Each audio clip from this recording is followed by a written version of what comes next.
Sindh high court एहतसाब अदालत old Sindh secretariat और दीगर सरकारी दफातर में बिजली बंद होने पर सिंध हाई कोर्ट का के इलेक्ट्रिक से इजहार नाराजगी। सीईओ के इलेक्ट्रिक समेत दीगर हुक्काम के वारंट गिरफ्तारी जारी कर दिए। हुक्काम ने अदालत को बताया कि मुल्क में बिजली का निज़ाम बैठा हुआ है। के इलेक्ट्रिक ने बिजली बंद नहीं की। सिंध हाई कोर्ट के जस्टिस सलाउद्दीन पंवर ने रिमार्क्स में कहा कि सिंध हाई कोर्ट के इलेक्ट्रिक को बाकायदगी से माहाना 60 लाख बिल अदा करता है, तो मुतबादिल बिजली का इंतजाम करना भी के इलेक्ट्रिक की ही जिम्मेदारी है।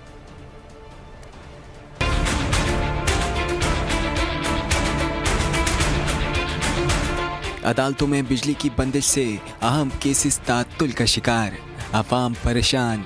के इलेक्ट्रिक की लापरवाहियां उरूज पर। सिंध हाई कोर्ट ने के इलेक्ट्रिक को वारंट जारी कर दिए। के इलेक्ट्रिक हुक्काम की अदालत में हाजिरी। के इलेक्ट्रिक हुक्काम ने अदालत में बयान दिया कि बिजली के इलेक्ट्रिक ने बंद नहीं की, पूरे मुल्क का निज़ाम ही बैठा हुआ है। अदालत ने जवाबी रिमार्क्स में कहा कि इससे अदालत का कोई लेना देना नहीं, मुतबादिल बिजली फराहम करना के इलेक्ट्रिक की जिम्मेदारी है, क्योंकि सिंध हाई कोर्ट के इलेक्ट्रिक को माहाना 60 लाख रुपए का बिल अदा करता है। ऐसे में अदालती काम मुतासिर होना किसी तौर कबूल नहीं।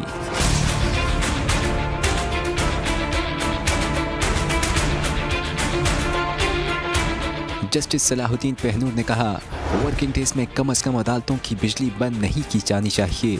अदालत ने के इलेक्ट्रिक को बिला तात्तुल बिजली की फराहमी यकीनी बनाने की तहरीरी यकीन दहानी का हुक्म दिया। दूसरी जानिब सेनेट की कायमा कमेटी बराए तवानाई ने कमेटी में अदम हाजिरी पर सीईओ के इलेक्ट्रिक के समन जारी करते हुए अगले इजलास में गिरफ्तार करके लाने का हुक्म दे दिया। बिजली की तकसीम कार कंपनियों मैपको, गैपको, सेपको और हेस्को